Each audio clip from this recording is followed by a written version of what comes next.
So again, we have a very special treat for you today. The panel today will be moderated by Esperanza Poblano. She is Training and Development Specialist at Cap Ed Credit Union out of Meridian, Idaho. So Esperanza, take it away. And thank you all for joining us today.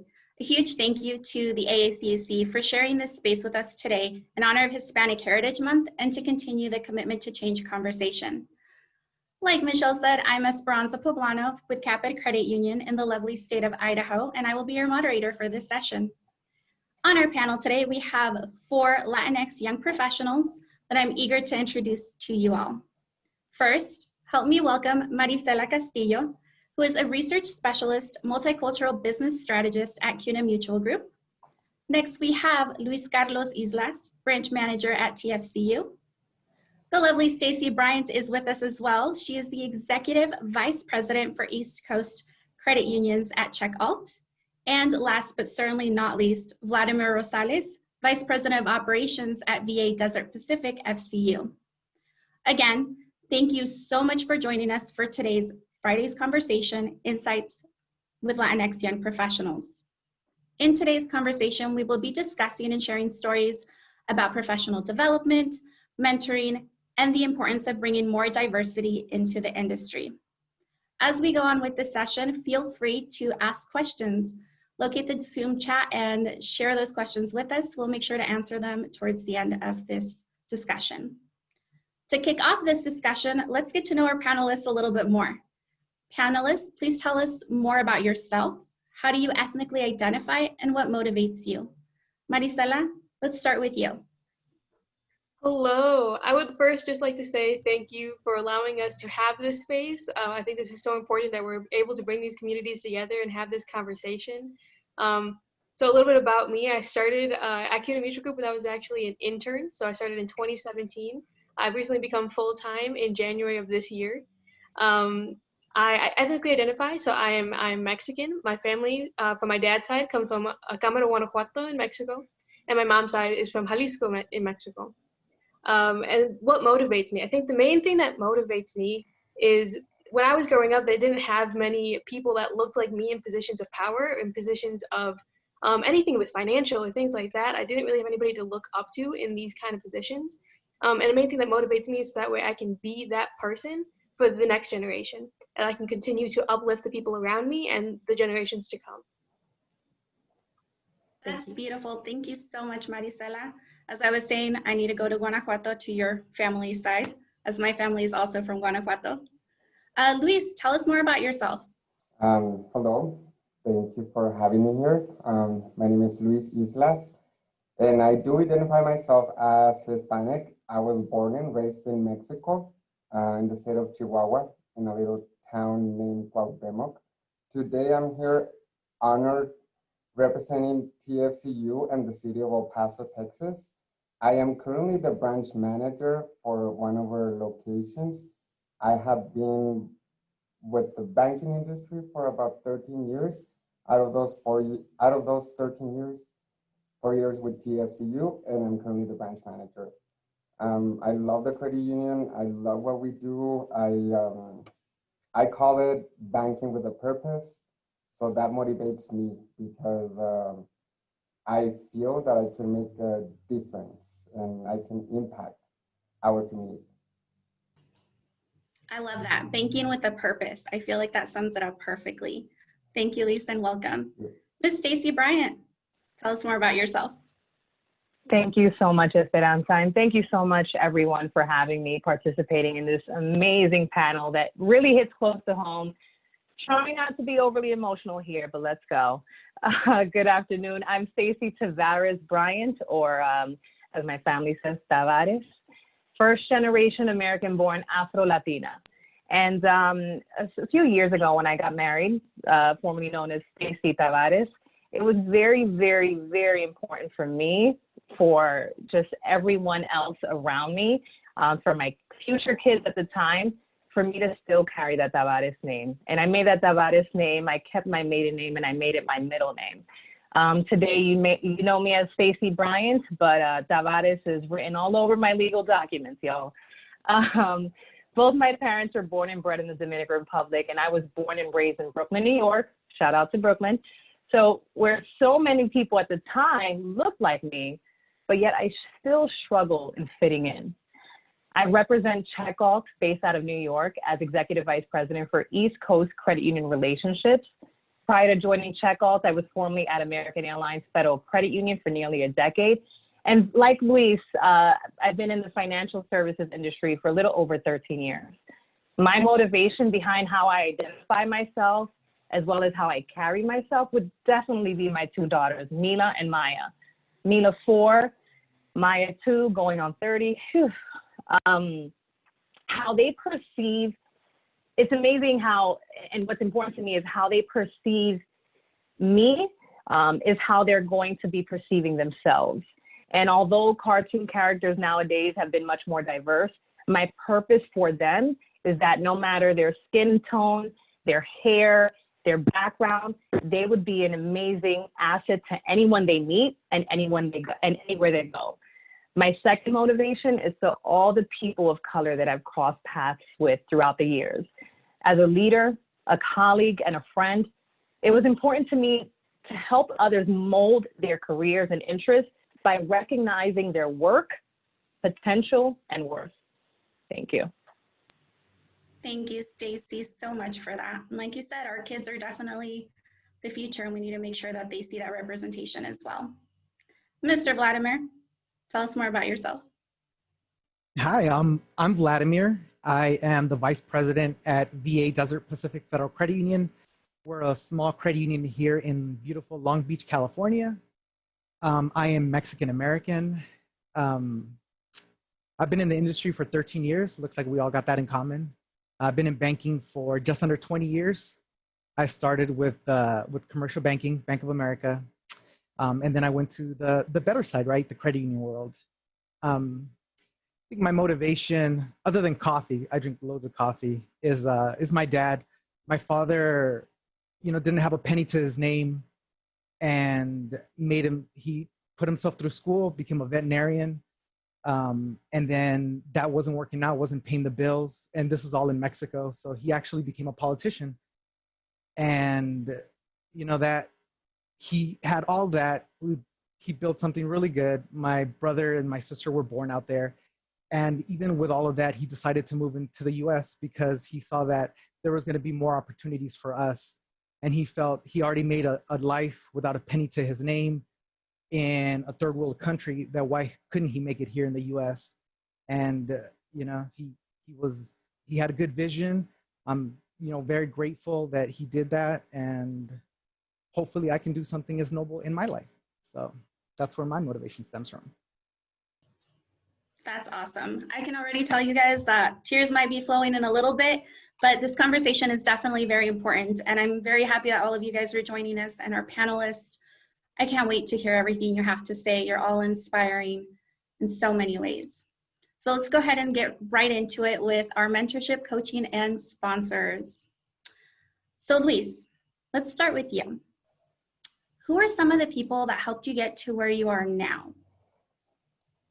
Okay, well, that's a tricky question because it's hard to name all of them. I think there has been a lot of people that have impacted me, but for starters, I will begin with my family, going from my parents, my spouse, my grandmother, and from there, I want to say that every single person that at some point have interacted with me, I always take a piece of advice from them, whether if it's directly or indirectly. And I call that indirectly because I do like to observe a lot. So that's what I say, well, that's your advice to me.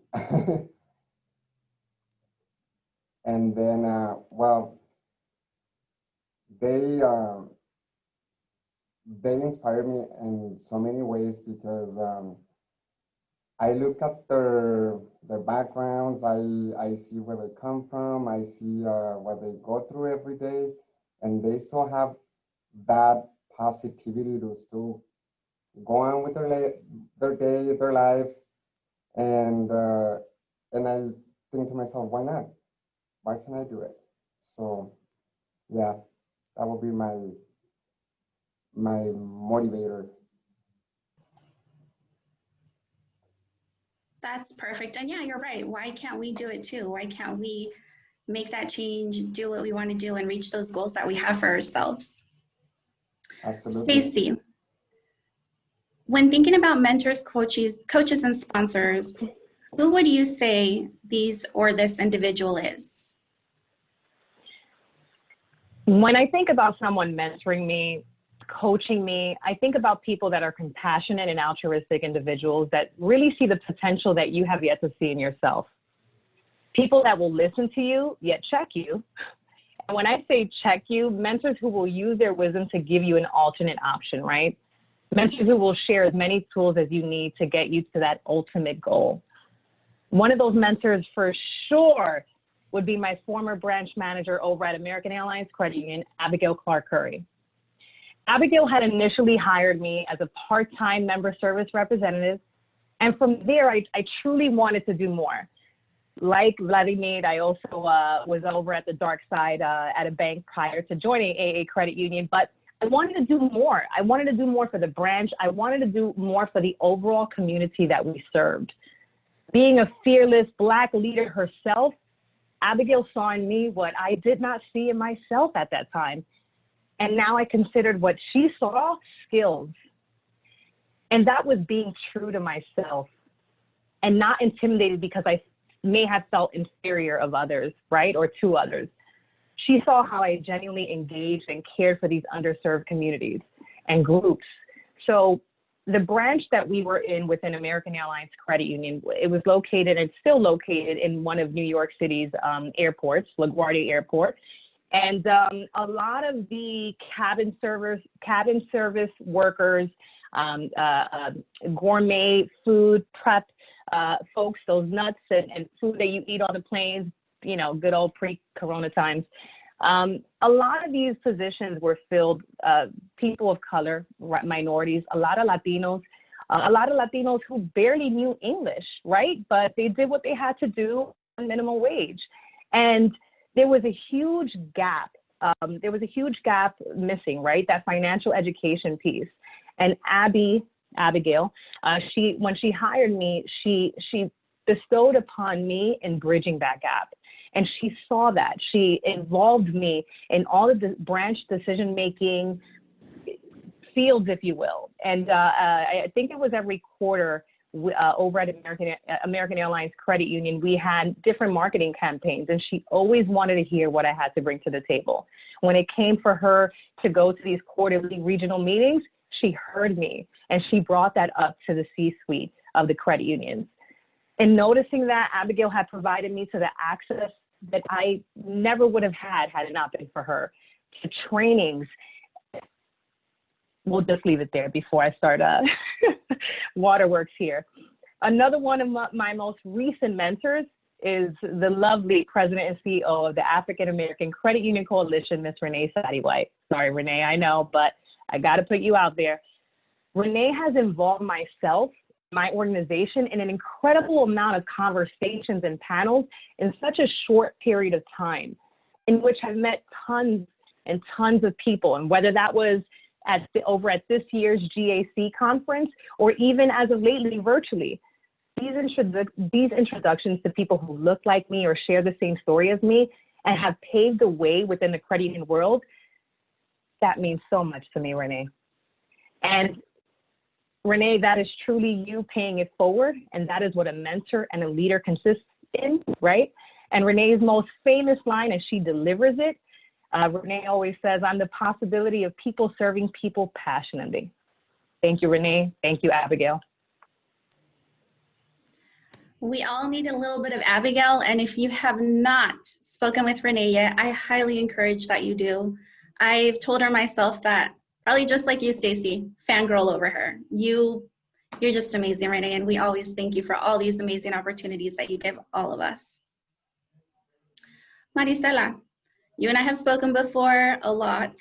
tell me more about those mentors and coaches for you as well. And what are some examples of how they filled that role for you? Yes, thank you. I've had so many wonderful mentors and sponsors. Specifically, I think the first one that comes to mind with my sponsor is Eric Hansing. So he is somebody that started the Multicultural Center of Expertise at CUNA Mutual Group. And he has truly been able to say my name in places where my name would not be otherwise. Being able to uplift my voice as well as really just bring my ideas to the table, which is huge, right? Like we always talk about like that difference between mentor and sponsor. And the sponsor is able to put you in a place where you've not been before. And that's been truly amazing. And he gave that to me as a freshman in college. Like I was not expecting to have an internship, not expecting to be in finance field, in insurance, or doing the research that I was doing. And he allowed me to have that. So I think that was truly been amazing. When it comes to mentorship, I think Opal Tomaszewska comes to mind easily. And when we talk about Waterworks, like this is where Waterworks break in, right? So this is absolutely fantastic, being able to speak with her. And I say that we speak more times than we probably should in a work week. If we're able to talk about what's next steps for me, best steps for me, giving advice, but also being able to just like realize and validate each other's feelings in these meetings. Because there are some times that I think everybody has felt them where we're like, am I crazy, or did I just hear that come out of somebody's mouth? And to have somebody that you can go to and say, nope, you're not crazy, that happened, and this is a real life thing, is so magical in order to have that relationship and be able to really continue to uplift people and just continue to kind of take out the imposter syndrome that I think a lot of us have. That's beautiful. Opal, I mean, come on, I'm still so in love with the spoken word that you did for Commitment to Change, the opening day. Y'all are amazing. Another thing that Maricela and I had been speaking about is having those mentors that look like us. As minorities, people of color, it is very difficult sometimes to find those sponsors and those coaches that look like us. Maricela, would you love to share a little bit about that and how you've been able to overcome or find somebody that you can look up to? Yes, thank you so much. That's always been a really strong conversation for me. I try to mentor as many people as I can. I have a couple that I tutor, and they are in middle school. I've mentored people when I was in college and they were in high school. I constantly reach back out to these communities because growing up, I didn't have people that looked like me. I'm from the Milwaukee area, but I was in a suburb, so I went to PWIs my entire life. For those that don't know, PWI is a predominantly white institution. And so constantly growing up, the only people that I saw in positions of power were 1, men, 2, white people. And if I did happen to find people that were a person of color, that was a woman, a lot of time they didn't look like me. They were still something else. But being able to still make those connections and just expand my network was so important, because people of color are connected. This space is showing that we are connected. And so even though I couldn't find a Latina right off the bat, I was able to find people that could help me and grow my network into this whole new space, which allowed me to continue growing my network and bring in the people that I'm mentoring up to this space, which is so important. And that's definitely true. We need to continue that recruitment, if you will, continue the mentoring. So Stacey, when it comes to the recruiting portion, what are some ideas or suggestions that you may have on how the next generation can be mentored to take on these key roles? Maricela, come on. You're making me choke up now. I had to take 3 woosah breaths. All right. Phew. Representation, representation, representation. My fellow sister, I have to shout her out as well, Crystal Barnes. She's the SVP of Culture and Corporate Responsibility over at Viacom. She says this over and over again. You cannot be what you can't see, right? Credit unions need to observe their membership and align their employees to mirror them. Moreover, cross-train and assist these employees in truly finding their niche, right? And building on that, including your employees and your colleagues' feedback on executive decisions and recognizing them, right? This was Maricela who said this, and we want to bring this to the table. Put a name on that, right? It will surely come back to you. Numerous amounts of research and projections state that the actual Hispanic community will be the second biggest demographic group by 2030. So providing representation in a multitude of roles, whether that's C-suite, IT, legal, etc., it needs to be filled with people that can relate to the members that ultimately pays their paychecks. Credit unions need to consistently learn how to cater to the communities that they serve by simply listening to their members. Earlier this week, President and CEO of Border FCU, Maria Martinez, she stated how imperative constant member and employee engagement were for the success in which the community that they serve. Creating trust and culture responsibility will by far be the biggest gem for all credit unions and all businesses in the long run. Thank you. Thank you, Stacey. And it's true. The buying power that Latinx have, again, another conversation that I'm sure we've all had at some point, is pretty massive. Vladimir, I pose the same question to you. What are some suggestions on how we can continue to coach and mentor that next generation, especially with your story on how your dad started really with nothing, and look at you guys now, big steps. So tell us what your thoughts are on that. Thank you for that, Esperanza. So it's important to have all the information available to you when you're making decisions, whether these are big decisions or small decisions. It's always good to look at what opposing views there are to whatever decision you're going to be making, how your decisions are going to impact people. You have your task-oriented people and you have your relational people. At times it's good to check to see if you're going to be making a decision, how does that impact someone who can be a complete opposite personality style than you? You know, right here at our credit union, we've been huge on personality assessments, DISC, Myers-Briggs, and it just gives you good insight to what motivates people, how people function. And I can make a decision that ultimately can hurt my team and not motivate my team to give their best to our membership. And I have to consider that when I'm making a decision and how that's going to impact them.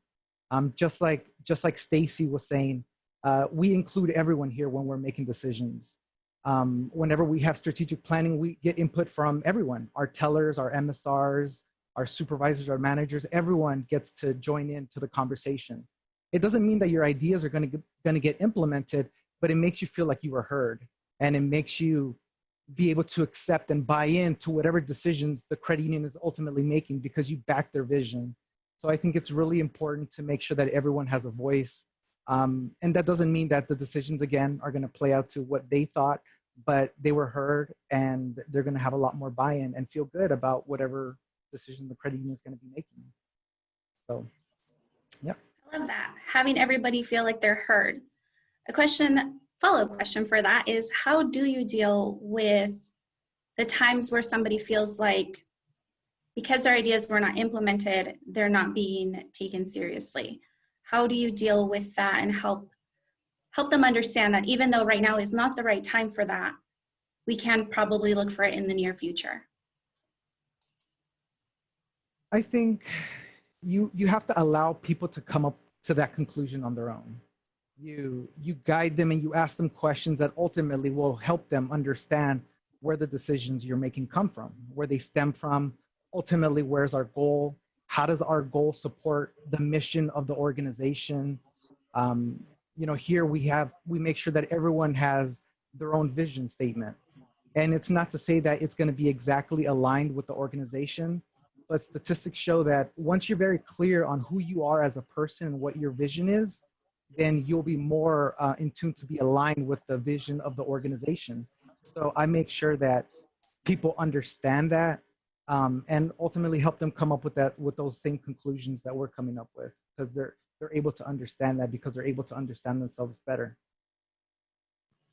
That's a great piece of advice. Definitely having your own mission statement.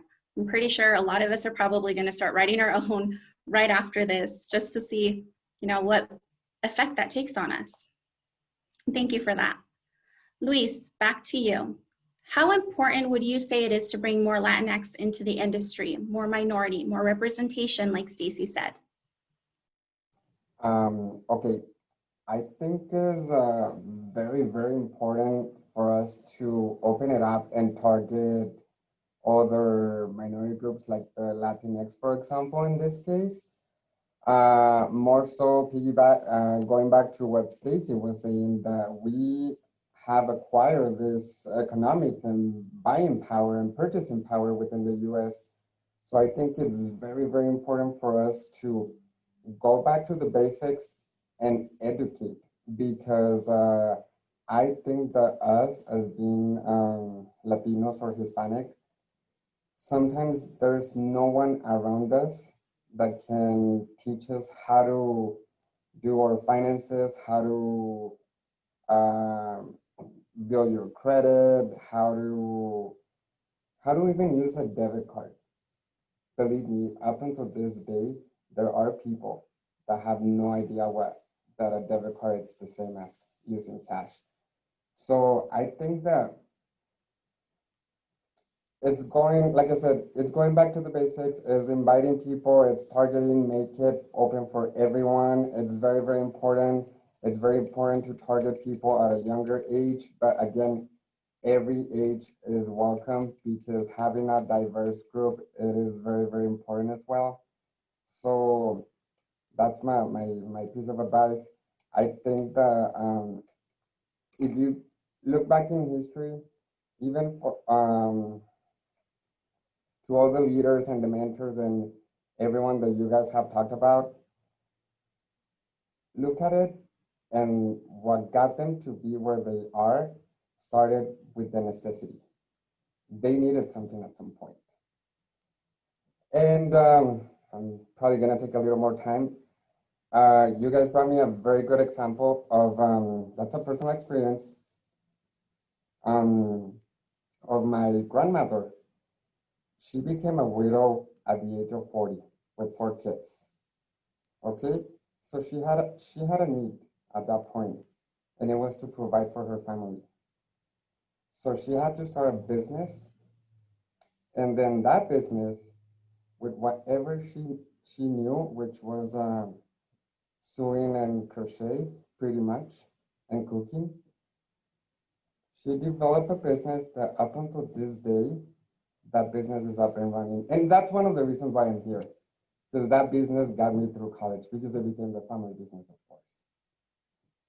So it is important to believe that you can, and for us to teach that to the Latinx. If you see somebody somewhere, why can't you see yourself in that position? Remember, the only tools that you have in front of you, and they're gonna go with you forever, are your hands. And you can make things happen with this. Thank you so much for that. You mentioned your grandma, and instantly I'm like, don't cry, don't cry. I wanted to. She passed away though. She passed away 7 years ago. Family definitely is very important. And that's amazing that your grandma still has a business that's running. She started it out of a need. And that's, like you said, that's how everything starts. There is a need. And as minorities, as people of color, we find ways to meet our needs. We find ways to make it happen. We're resilient. And that's beautiful. Maricela, for you, I pose the same question. How important would you say it is to bring Latinx and minorities into this industry? Yeah, I think it is so important, and if not just because trying to give people that opportunity to grow themselves, and like Luis said, we're trying to educate and trying to make sure that we are filling a need. But just looking at the population, in the US, we are 18% of the population currently. The census information just went out, we're renewing that, and I know that more Latinos that were not filling out the census before are filling them out now. So that number is only going to grow, and we are continuing to grow as a community. And we need people on the other side of the branches, inside the branches, in the boards rooms, in positions of leadership with this industry to match that. We need to be able to say, like, yes, this is my customer, and I know how to talk with them, and I look like them, and I understand what their ties of family are, and I understand what they need. Because like you said, Luis, we're working off of what people need. And if we don't have people in those positions of power to understand what their needs are, because not everybody's needs are different. The needs in the Latinx community, even within the different segments, are different. And we really need to understand that, and we need time and people who are going to put the passion and the energy in to understand that. And in order to do that, we need people that look like our customers. So we need to continue, and to get people in, we first need to get them in positions where they can learn and they can grow. Because if we can't just put someone in position and say, well, you're here now, best of luck. We need this community. We need more people to really be sure that we can fit those needs and be sure that we can make a change in these people's lives. That's very important. Definitely making that change, making them feel welcome. I mean, I'm pretty sure we've all had stories where we've gone somewhere and we don't feel like we're welcomed. We don't feel like we belong. And I feel like that's what every single one of you panelists is definitely doing, making sure that everybody feels welcome. That's beautiful. So, Vladimir, back to you. If there's something you want to change to make our industry better, what would it be and why? Well, I have a good taste and sense for the difference between banks and credit unions. I came from Bank of America, and coming into the industry and starting off at a small credit union, you get to see what some of the challenges are. And years later, like 10 years after being in a credit union, I saw things being implemented that were already available to my customers at Bank of America. Like, what's taking so long? Why are we so behind? And how can we ever catch up? Because when we catch up to whatever they had, it's already on to the next best thing. And then we still have to catch up to that. So I think we have limited technology that has really hurt the credit union industry as a whole. The integration piece for a lot of these core ancillary third-party products, it's getting better and better. And I really look forward to that. But those are some of the challenges that I've seen and why I've seen so many smaller credit unions get absorbed. I mean, I only started in the credit union about 13 years ago, and there was twice as many credit unions as there are now. So I think focusing on efficiency, on how you can lean things out within your banking world, within your industry, I think it's really important. I can tell you here from experience, with this all is incessant clicking on some of the tellers to make sure that they do a transaction. There's so many steps. They're so focused on making sure that that transaction gets us right that they're not looking at how they can serve the person that's right in front of them, how they maybe can ask a question that can be impactful into that person's life. And when your focus is shifted away from the actual member in front of you and more towards, I have to make sure I do this right, or you're not all there, then you're not doing as much as you possibly can.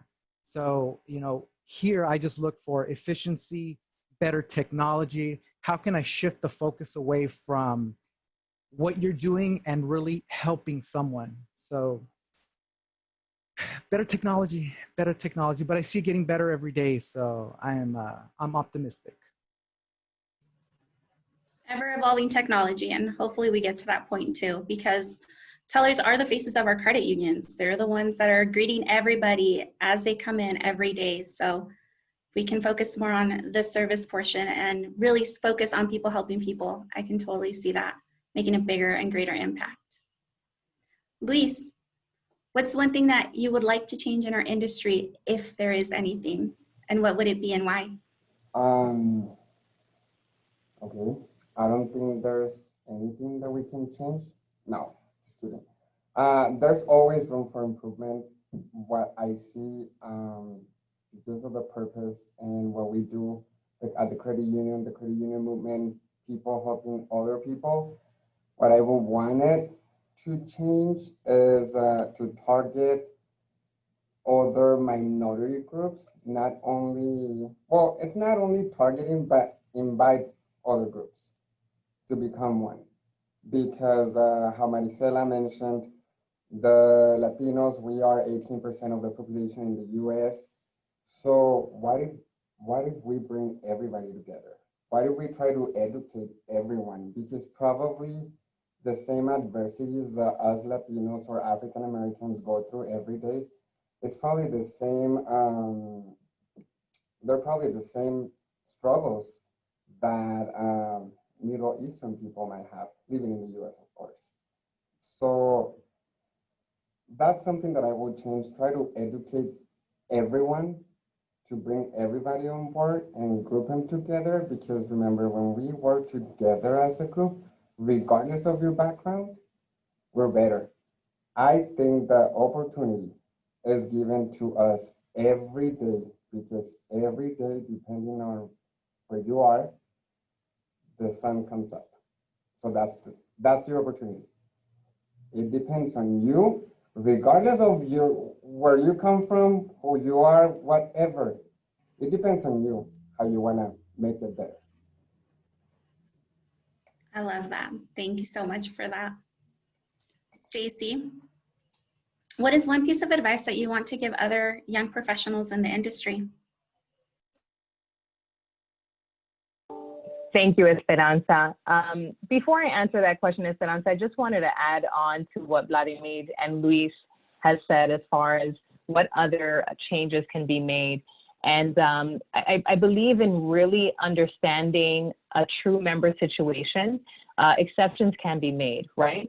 And when you gather those exceptions and bring them up to the compliance team, that's when a change can be made within a credit union realm. So just wanted to highlight that as well. As far as what's one piece of advice that we would want to go ahead and provide just the broader community and youth within this industry, well, I don't have one, and this is where I'm going to try to take deep breaths, y'all. Just bear with me, But I feel like, as cliche as it may sound, always remember that success is through authenticity and service. Be true to you and your culture. I recently shared a LinkedIn post in stating how finally I am so comfortable in my own skin and I am comfortable in my curly hair. And every time I went to a conference, I had to go to the beauty parlor and get a wash and set. And what that is, they wash your hair, they put some treatment, they blow dry it, then they wrap it up with some pins. Story of my life. And I did that for a long time. And and when I look back,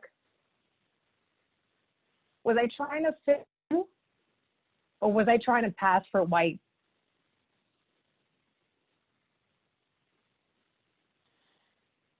Excuse me. When there are millions of people that look like you and share the same story, it's only right to be unapologetically you.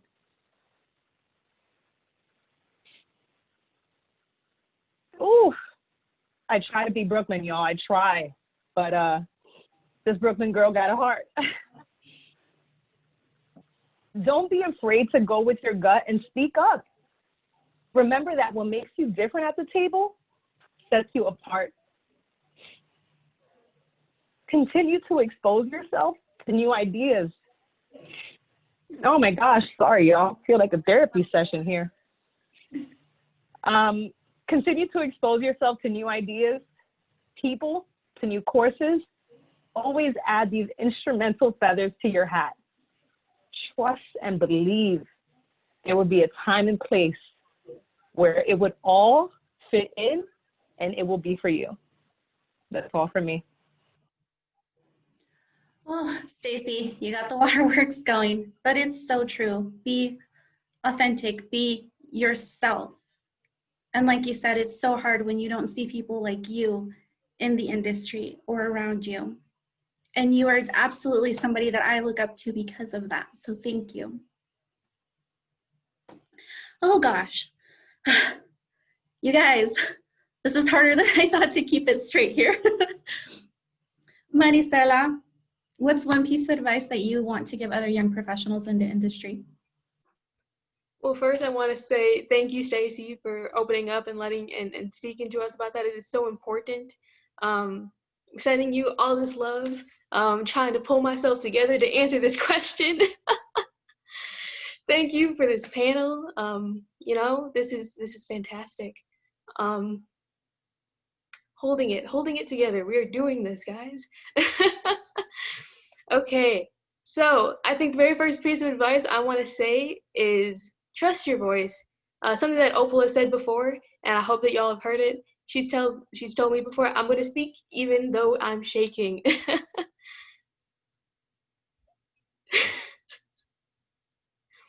Pulling myself together, we can do this. Emotion is part of who we are. It is so important to trust your voice.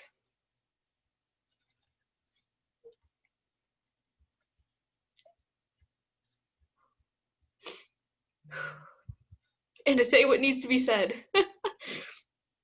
I hope that we can continue to uplift each other and be here for each other. Because that's what we need. We need people to help us stand up and to help us speak out. My second part of advice, which I think is gonna help me calm down a little bit, is for the allies in the room. I said to the Latinx, to the people of color, trust your voice, but to everyone else, trust your talent.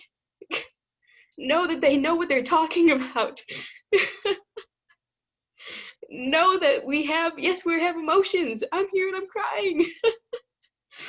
But the words that I speak are true, and they're backed up with passion and research and knowledge. And that's what we're here for. We're here to uplift each other every single way. So yes, thank you so much for this space, and thank you so much for sharing these tears with me. Thank you so much, Stella. Again, I've had the privilege of talking to Stella a lot. She's been very helpful throughout this whole week for this amazing panel session. And if you haven't met any of these panelists yet, I encourage you to reach out, talk to them, get to know them. In the short time that I've known some of these, like Luis, I've only met through message until yesterday. I've already made such a big impact on me. So please reach out to them. Luis, give us that piece of advice that you would give other young professionals in the industry. Okay.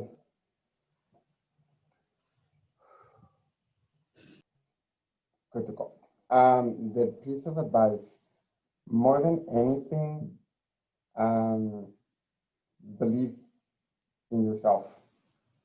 Believe that you can. And do not be afraid to speak up or even bring up an idea to the table. As crazy as that idea might seem, there are gonna be negative impact, but there's also gonna be positive impact. So focus on the reasons why your idea will work rather than why it wouldn't. So believe that you can. Do not be afraid. Do not be embarrassed. Do not be ashamed of showing your feelings. It is okay to cry.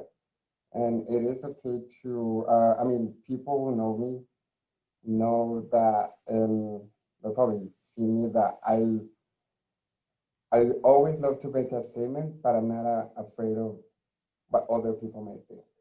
You know, who I am does not define the quality of work that I deliver. So that will be my piece of advice. Believe in yourself, believe that you can. Look at yourself in the big seat, and why not? One day you'll get there. You guys, the quotes coming out of all of you are just amazing. I love that. Thank you, Luis, for that advice. And like you said, be yourself. Vladimir, let's close this with you. Keep it together. We can get through this. What's the one piece of advice that you have? I would say pay attention, listen. Don't wait for something in order to take action.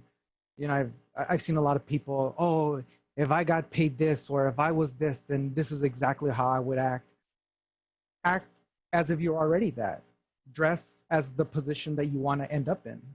These are things that when you start doing these things, these little changes are noticeable. They're noticeable to the leadership team within your organization. Someone's going to say, hey, I noticed something in that person. I want to mentor that person. So just listen, pay attention, already act as if you are the CEO. If that's your ultimate goal, then you are the CEO of the position that you're in. Treat yourself as that.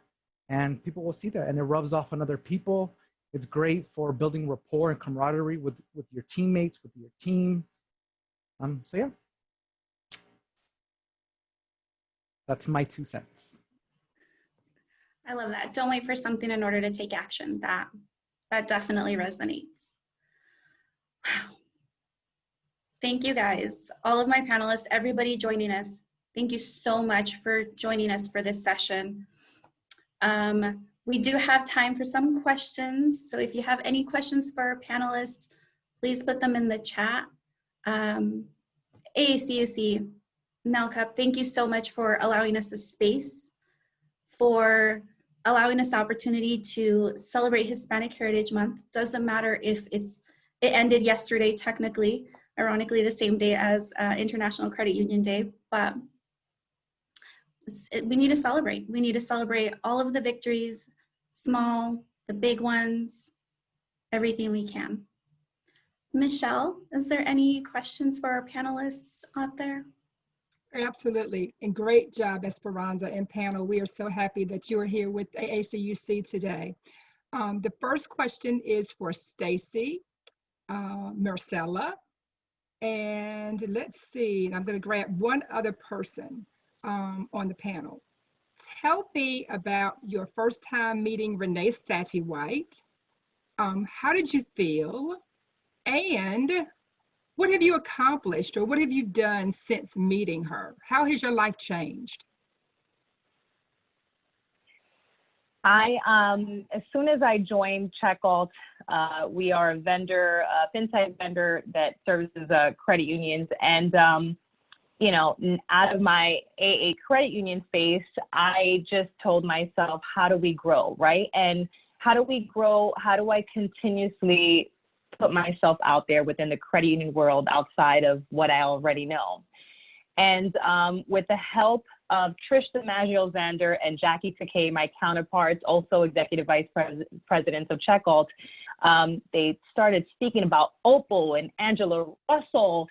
And I'm like, oh my gosh, well, what, you know, and I see, well, where are they coming from? Who are these ladies? And I saw that the common denominator was Renee Saty-White.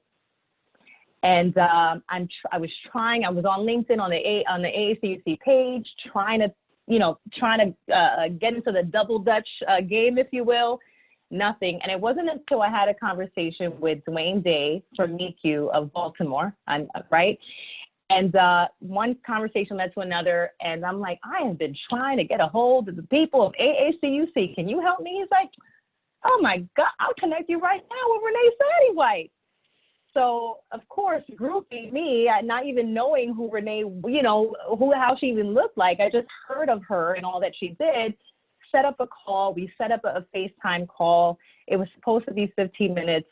An hour later, I just was in pure awe. I just remember looking at just her and like, yeah, tell me more. And it was at that point that really solidified where I'm meant to be and what my purpose is within Checkalt. Thank you, Stacey. Maricela? Yes, so I first met Renee at it was at a competition. So this was my second year as an intern at CUNA Mutual Group. I was doing competition though, and Renee was one of the judges. And I was actually able to present at AACUC and attend and work side by side as an intern for AACUC during that time as well. And it was a wave of emotions and being voluntold to do as many things as possible, but only to push me and to continue to grow my network and to continue to grow as a person. I try to think, I've done so much since I first met you, Renee. We've worked together on a couple of things. Doing this panel, I think, is kind of like a huge step from where we started, and to see everybody put together and have this conversation is huge. Getting to go to AACUC and meet all of the wonderful people that are part of this organization, getting to better understand credit union and the movement, and to understand where the people of color fit into that, because we are such a huge part of it. Yeah, I think there's been so much that we've been able to accomplish, and that she's continued to shine a light on me and push me forward, which I appreciate so much. Thank you so much. And Esperanza, I would ask you the same question. So I actually met Renee briefly at the AAC, or not the AAC, the GAC. I was a crasher this year and briefly met her. Just seeing her walk by, you can just see the power that she has. The class I even told her when we had our one-on-one conversation, I fangirl over you because you do so much for everybody. You truly live the mission of people helping people. And now I'm the one that's getting choked up. When I got invited to crash the AACUC's commitment to change, I really saw more of that. I saw more of Renee and what she did, and heard all the amazing stories that everybody had. Every single session, Renee would be brought up, and having that one-on-one conversation with her, because I was a crasher, just solidified so much. And the whole reason why I'm a moderator for this is because she put us in touch with NELCUP. And, you know, if she ever asks you to do something, just say yes. Trust me, you might freak out. You might not know what you're getting yourself into at first, but the end result is absolutely beautiful. The connections that you make because of Renee are lifelong connections. I mean, the whole reason why I even met Renee in the first place is because of Andrea Finley, and she knows how grateful I am to her always. I think she hears that every time I am able to send her a message. I am so grateful for you. I'm so grateful for this. Just get out there, put yourself out there, find those opportunities, get in touch with Renee, always say yes. Even if you honestly don't know what the outcome's gonna be, just say yes. It'll be great. Great. Renee is like E.F. Hutton, right? When Renee speaks, everybody listens? Absolutely, absolutely. Okay, the next question I'm going to have Luis and Vladimir.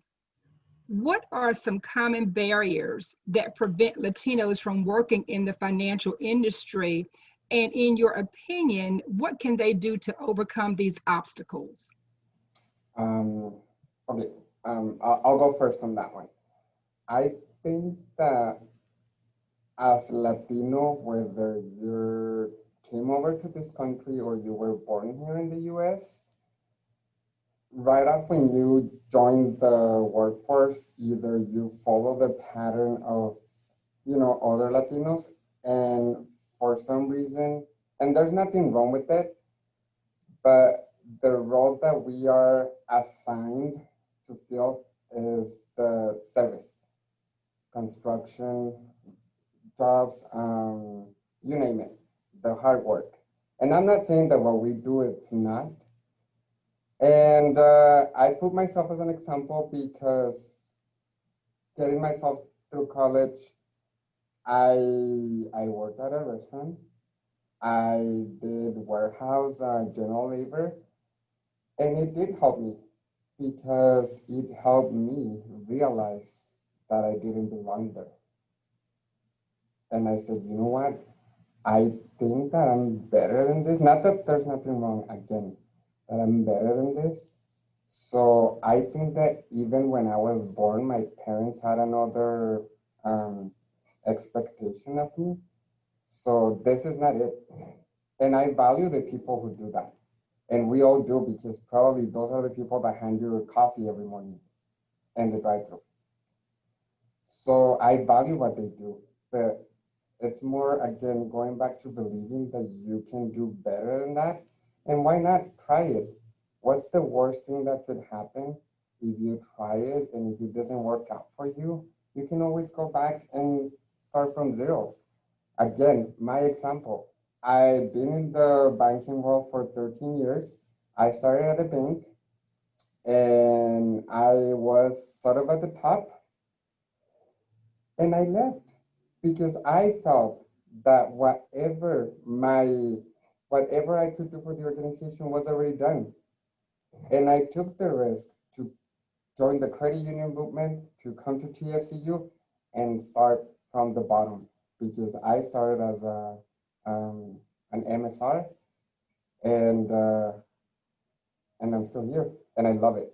So it's just go ahead, believe in yourself, take risk. And I think you mentioned this, Vladimir, you have to believe that you are already what you want to be in order for you to get there.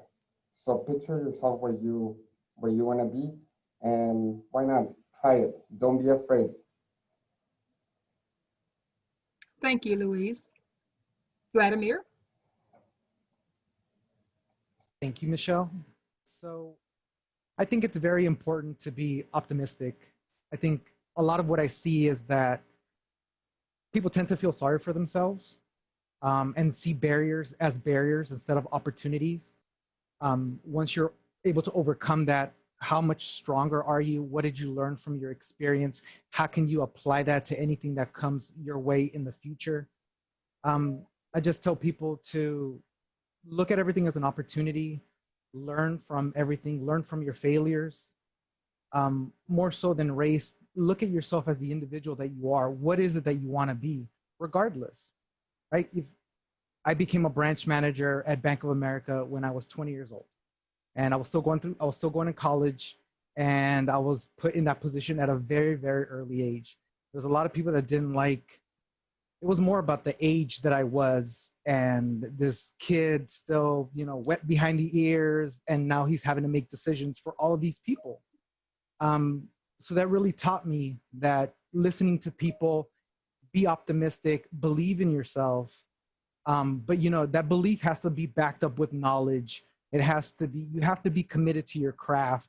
And sometimes the biggest thing is, if you're going to do something, do it right. The only person you're letting down is yourself, right? So if there's anything that I'm going to do, it's 100%. Otherwise, I'm not even going to take the challenge on, because if I'm not going to do something wholeheartedly, then why do it at all? So I think that's very important. You do something lacklusterly, then those are the type of results that you can expect. And it's good to have belief in yourself, and then just try things. I think what Luis was saying really resonates with me. What's the worst that can happen, right? Someone says no, try again, then learn from your experience. Why was it a no? What did you do to make that a no? What can you do to make that a yes? So I think it's always good to have a positive outlook. It just creates this energy behind you, and people feed off of that. And I think that's very important. Great, thank you so much. And so this next question I'm actually going to pose to each of you.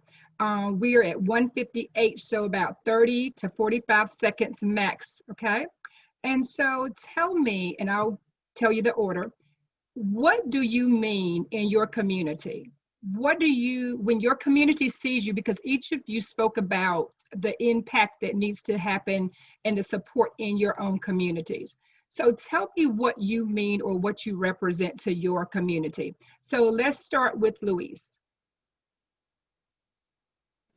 In my community, it's very simple. I feel that to be a leader, you don't need a title. You only need to make a difference into a person's life. So it goes down to even make a person smile and say thank you for what they do, regardless of what it is. That's changing their perspective.